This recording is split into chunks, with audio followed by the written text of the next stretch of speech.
दादी माँ और जादुई मछलियाँ।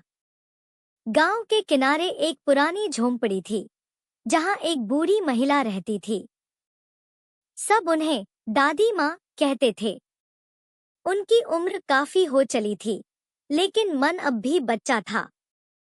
सुबह सुबह उठकर वो सबसे पहले घर के पीछे बने एक पुराने से तालाब के पास जाती, वहां बैठती, कुछ बुदबुदाती और चावल के दाने पानी में डाल देती।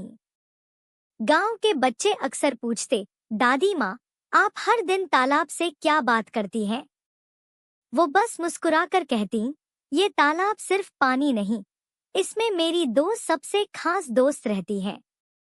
किसी को नहीं पता था कि दादी माँ के तालाब में दो जादुई मछलियाँ थीं, एक सुनहरी जो दिन में चमकती थी और दूसरी नीली जो रात में पानी में सितारे जैसी दिखती थी।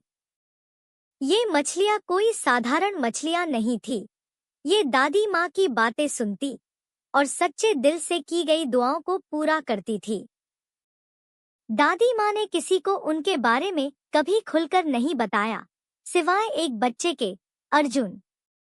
अर्जुन पास ही के घर में अपने माता पिता के साथ रहता था। वह दादी माँ को बहुत मानता था और हर शाम तालाब के पास उनसे कहानियाँ सुनने आता था। एक दिन अर्जुन ने हिम्मत कर पूछा, दादी माँ, क्या मछलियाँ सच में बात समझती हैं?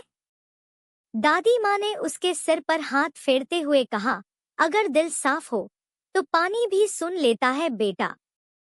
अर्जुन को बात कुछ कुछ समझ आई और वह हर दिन दादी माँ के साथ तालाब के पास बैठने लगा। उसने देखा कि जब दादी माँ बच्चों के लिए नई किताबें या गांव की औरतों के लिए बरसात में छत की दुआ करती, तो अगली सुबह वैसी चीजें किसी ना किसी को चुपचाप मिल जाती। वो समझ गया, ये तालाब सच में जादुई है। कुछ महीनों बाद गांव में बड़ी परेशानी आ गई। बारिश नहीं हुई और तालाब का पानी सूखने लगा। खेत सूखने लगे, जानवर प्यासे रहने लगे। दादी माँ ने रोज तालाब से गुहार लगाई, सुनहरी, नीली, सुनो मेरी बात। गांव को पानी चाहिए, पर मछलियां नहीं आईं। गांव वाले कहने लगे, अब तो दादी माँ की बातें भी बेअसर हो गईं। कुछ लोग तालाब को पाठ देने की भी सोचने लगे। अर्जुन को यह सब बहुत बुरा लगा। वह जानता था कि मछलियां कहीं गई नहीं हैं, बस चुप हैं। शायद हमारी गलती की सजा दे रही हैं। उसने बच्चों को इकट्ठा किया और कहा, हम सब मिलकर तालाब में फिर से पानी लाएंगे। मछलियां तब लौटेंगी जब हम उनकी कदर करेंगे। सभी बच्चों और कुछ समझदार बड़ों ने मेहनत शुरू की।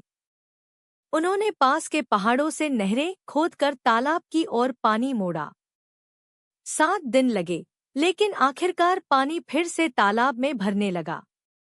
8वें दिन सुबह जब सूरज निकला, तो अर्जुन तालाब के किनारे गया और देखा, पानी में सुनहरी चमक उठ रही थी।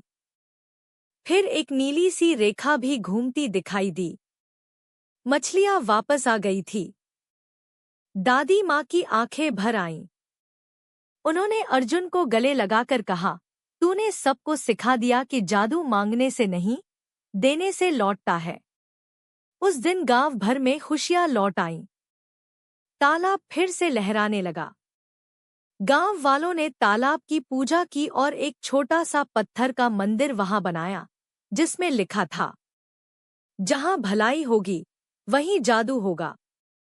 अर्जुन अब बड़ा हो चुका है, लेकिन हर साल बारिश के पहले वह बच्चों को दादी माँ और मछलियों की कहानी सुनाता है। और अब वो तालाब सिर्फ पानी का नहीं, विश्वास और अच्छाई का प्रतीक बन गया है।